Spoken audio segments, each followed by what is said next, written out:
Rabbil Alamin wa bihi nasta'in ala umuri dunya waddin. Wassalatu wassalamu ala asyrafil anbiya'i wal mursalin sayyidina Muhammadin wa ala alihi wa ashabihi ajma'in. Amma ba'd. Bersyukur pada Allah Subhanahu wa taala pada kesempatan kali ini kita masih diberikan peluangan waktu, diberikan kenikmatan, diberikan kesehatan oleh Allah Subhanahu wa taala. Pada video kali ini kita akan melanjutkan masih seputar studi Quran atau ulumul Quran. Adapun pembahasan pada kali ini yaitu seputar amsal Al-Quran atau perumpamaan-perumpamaan yang ada di dalam Al-Quran. Kita akan mengetahui terkait jenis, urgensi dan hikmahnya seputar amsal Al-Quran. Amsal Al-Quran secara etimologi, amsal berasal dari dari kata misal ya. Amsal itu merupakan jamak dari kata masal atau al-mislu, yang secara garis besar kata amsal dibagi ke dalam 3 macam. Yang pertama yaitu perumpamaan, gambaran atau perserupaan. Yang kedua yaitu kisah atau cerita jika keadaannya sangat asing atau aneh. Dan yang ketiga adalah sifat atau keadaan dan juga tingkah laku yang mengherankan. Itu secara etimologi. Sedangkan secara terminologi, menurut pandangan Jalaluddin As-Suyuti, amsal itu menggambarkan sesuatu yang tersembunyi dengan sesuatu yang nyata, dan yang gaib dengan yang nampak. Seperti itu. Ada pandangan para ahli ya, terkait pengertian amsal Al-Quran. Ulama ahli adab mengemukakan bahwa amsal adalah menyerupakan sesuatu, baik seseorang maupun keadaan, dengan sesuatu yang terkandung dalam perkataan itu. Ada sebuah contoh ya, seperti perumpamaan banyak musibah yang terjadi dari orang yang salah langkah. Rubba rumiyatin min ghairi ramin. Betapa banyak lemparan panah yang mengena tanpa sengaja. Ini adalah ungkapan perumpamaan ya, dikarenakan banyak musibah yang terjadi dari orang yang salah langkah. Berikutnya ada pengertian atau dari pandangan para ahli seputar amsal Al-Quran, yaitu ulama ahli bayan. Mereka mengemukakan bahwa amsal merupakan kiasan majmu ya, di mana kaitan antara yang disamakan dengan asalnya adalah karena adanya persamaan atau keserupaan. Contoh seperti ucapan yang ditujukan bagi orang yang ragu-ragu mengerjakan sesuatu perbuatan dengan kata-kata ya. Malirokun taqaddamu rajulan ya, wa tu'akharu akhar. Mengapa aku lihat engkau melangkahkan satu kaki dan mengundurkan kaki yang lain. Ini seolah-olah ya, menggambarkan perumpamaan bahwa orang yang ragu-ragu itu ya, seperti itu gitu ya, seperti orang yang melangkahkan satu kaki sementara satu kaki yang lainnya dikebelakangkan, diundurkan. Yang berikutnya yaitu adalah pandangan menurut ulama ahli tafsir ya. Para ulama ahli tafsir mengemukakan bahwa amsal Al-Quran yaitu adalah menampakkan pengertian yang abstrak ya, dalam ungkapan yang indah ya, singkat dan menarik, yang mengena ke dalam jiwa ya, baik dengan bentuk tasybih maupun majaz mursal. Yang terakhir, menurut pandangan ulama ulumul Quran, bahwa amsal Al-Quran adalah pesan-pesan Al-Quran yang disampaikan dengan perumpamaan-perumpamaan, yakni mengumpamakan hal-hal abstrak dengan yang konkret atau jelas, agar pesan-pesan tersebut lebih mudah dipahami oleh pembaca Al-Quran. Berikutnya tentu ada beberapa ciri khas atau karakteristik dan rukun atau unsur amsal itu sendiri. Karakteristik amsal Al-Quran yang pertama adalah memberikan penjelasan terhadap makna yang samar atau yang belum jelas sehingga menjadi jelas dan konkret. Sedangkan karakteristik yang kedua adalah adanya keseimbangan antara perumpamaan dengan keadaan yang dianalogikan. Berikutnya yaitu terkait rukun atau unsur amsal tersebut, yaitu adanya musyabbah, yaitu sesuatu yang diserupakan. Yang kedua adanya musyabbah bi ya, sesuatu yang diserupai oleh musyabbah. Yang ketiga ada wajhu al-ashibah, ya. Titik persamaan yaitu adalah titik persamaan antara musyabbah dan musyabbah bih. Dan yang terakhir adanya ada tasbih, ya, yaitu huruf tasbih atau lafaz yang menunjukkan adanya serupa menyerupai, seperti ka, ya, dalam kajian ilmu nahwu seperti misal, terus juga ka'anna, dan semua lafaz yang menunjukkan keserupaan.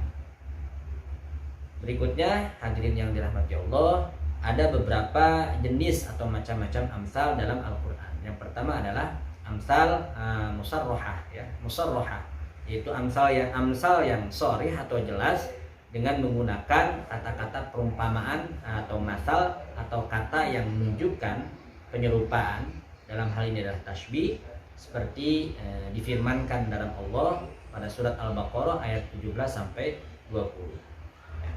Ayatnya berbunyi, masaluhum kamatsalil ladzi istawqada nara falamma adaa'at ma haulahu dhahaballahu binurihim wa tarakahum fi dhulumatin la yubsirun summun bukmun umyun fahum la yarji'un aw kasayyibin minas samaa'i fihi dhulumatun wa ra'dun wa barq yaj'aluna asabi'ahum fi adhanihim minas sawa'iqi hadaral maut wallahu muhitun bil kafirin yakadul barqu yakhtafu absarahum kullama adaa'a lahum mashaw fihi wa idza adlama 'alaihim qamu walau syaa'a Allahu la dhahaba bi sam'ihim wa absarihim innallaha 'ala kulli syai'in qadir. Ayat ini menunjukkan tentang amsal musarrahah, ya, yaitu perumpamaan mereka seperti orang-orang yang menyalakan api. Jadi kalimat masaluhumnya itu ada di awal, terus juga kemudian dilanjutkan pada ayat ke-19 au kasayyibim, seperti tadi diungkapkan di awal adanya huruf ka, ya, au kasayyibim, atau seperti orang yang ditimpa hujan lebat, ya. Jadi perumpamaan mereka ini adalah orang-orang munafik. Orang-orang munafik itu perumpamaan mereka seperti orang yang menyalakan api, setelah menerangi sekelilingnya Allah melenyapkan cahaya yang menyinari mereka dan membiarkan mereka dalam kegelapan, tidak dapat melihat, ya. Mereka tuli, bisu, dan buta, seperti itu. Atau seperti orang yang ditimpa hujan lebat dari langit yang disertai kegelapan, petir, dan kilat. Nah, mereka menyumbat telinga dengan jari-jarinya menghindari suara petir itu karena takut mati. Ya, Allah meliputi orang-orang yang kafir. Jadi pada saat itu di Madinah banyak, ya, orang-orang yang nifaq, masuk ke dalam agama Islam tapi hanya sekedar untuk menutupi dirinya saja, tapi bukan kemudian secara totalitas mengislamkan dirinya, sehingga mereka tergolong orang-orang yang munafik tersebut. Yang kedua adalah macam-macam amsal. Yang kedua yaitu amsal al-kaminah, ya.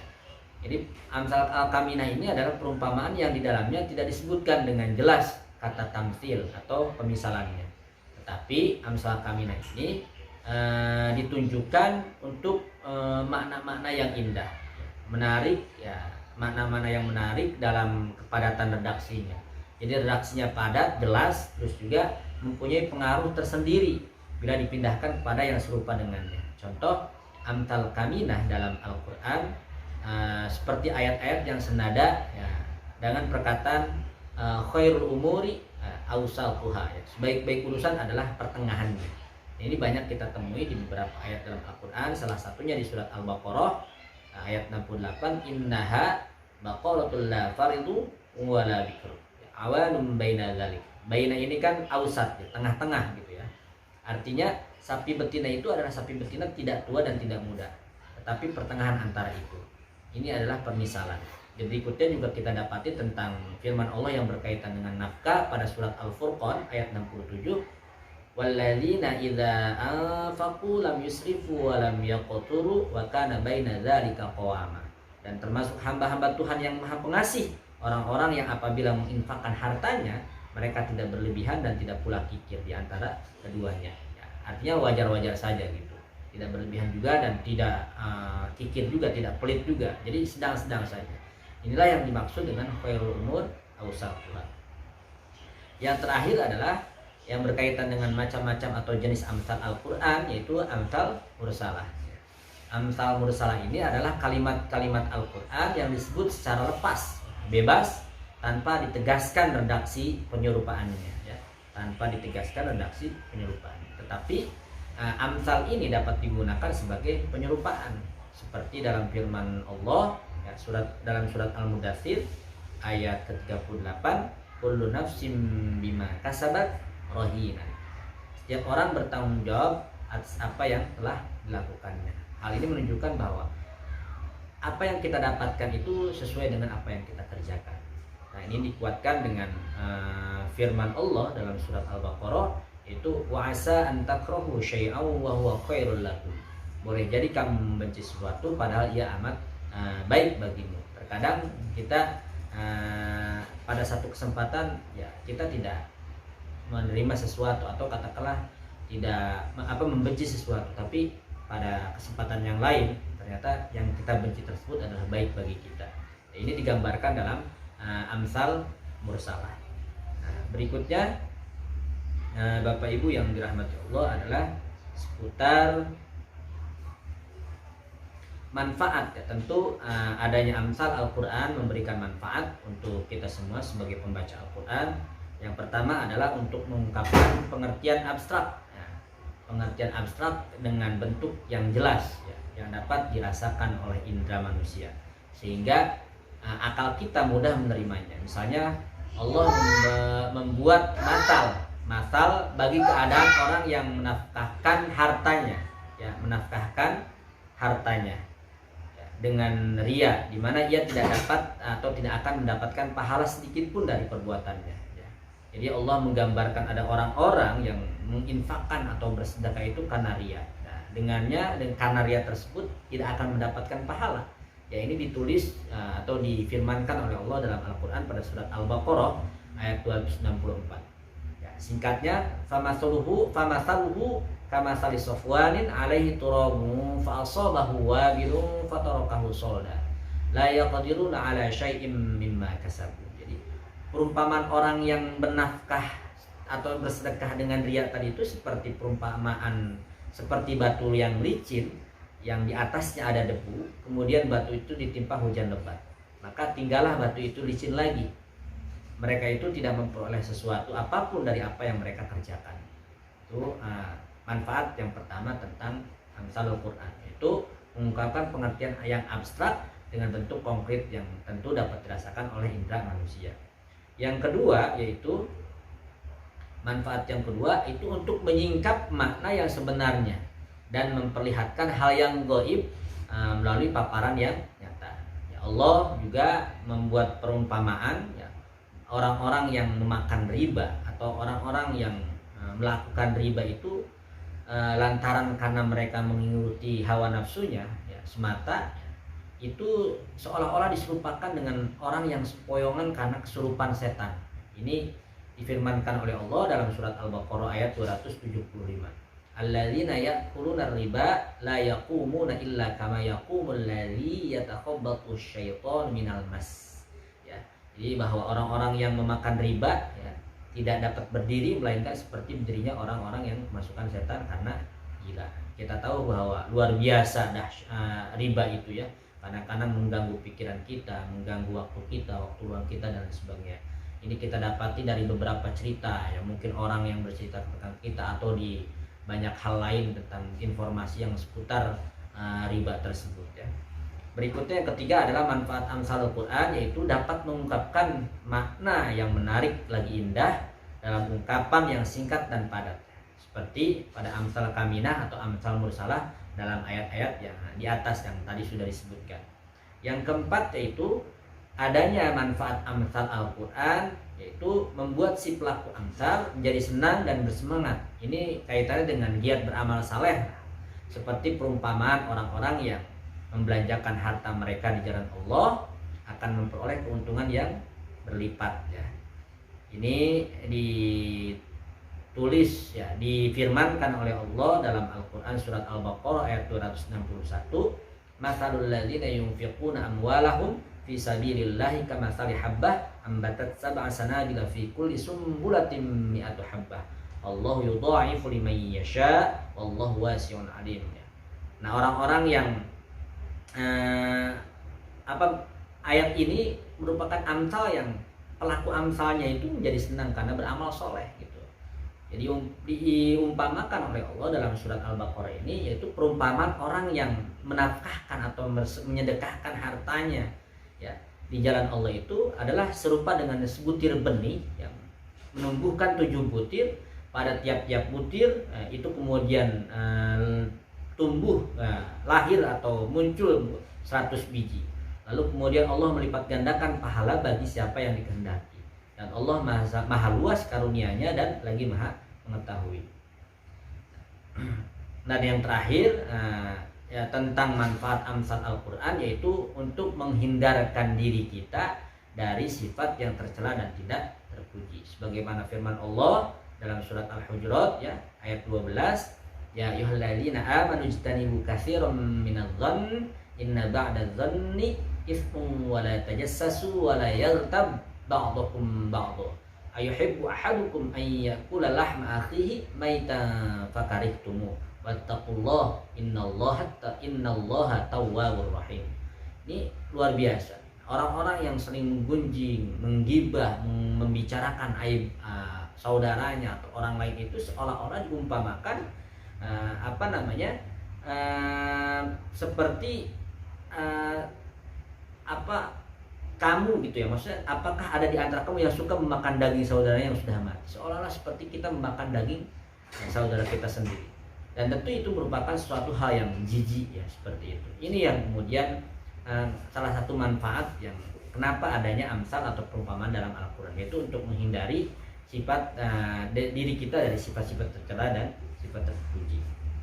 Nah, yang selanjutnya yang terakhir adalah manfaat amsal Al-Quran, yaitu memberikan pujian terhadap pelaku amsal ya, seperti dalam firman Allah surat Al-Fath ayat 29, Muhammadur Rasulullah walladzina ma'ahu asyidda'u 'alal kuffari ruhama'u bainahum tarahum ruk'an sujjadan yabtaghuna fadlan minallahi wa ridwana simahum fi wujuhim min asaris sujud dzalika masaluhum kama fit Taurah wa masaluhum fil Injil ya kazar'in. Ini kazar'in akhraja syat'ahu fa'azarahu fastaghladha fastawa ala suqi yu'jibu zurra yaghidha bihimul kuffar wa'adallahu alladhina amanu wa 'amilus shalihat minhum maghfiratan wa ajrun 'azima. Ya. Di sini ada ayat perumpamaan ya. Dengan artinya ayat ini seperti ini. Muhammad adalah utusan Allah dan orang-orang yang bersama dengan dia bersikap keras terhadap orang-orang kafir, tapi berkasih sayang sama mereka. Kamu melihat mereka ruku dan sujud mencari karunia Allah dan keridhaannya.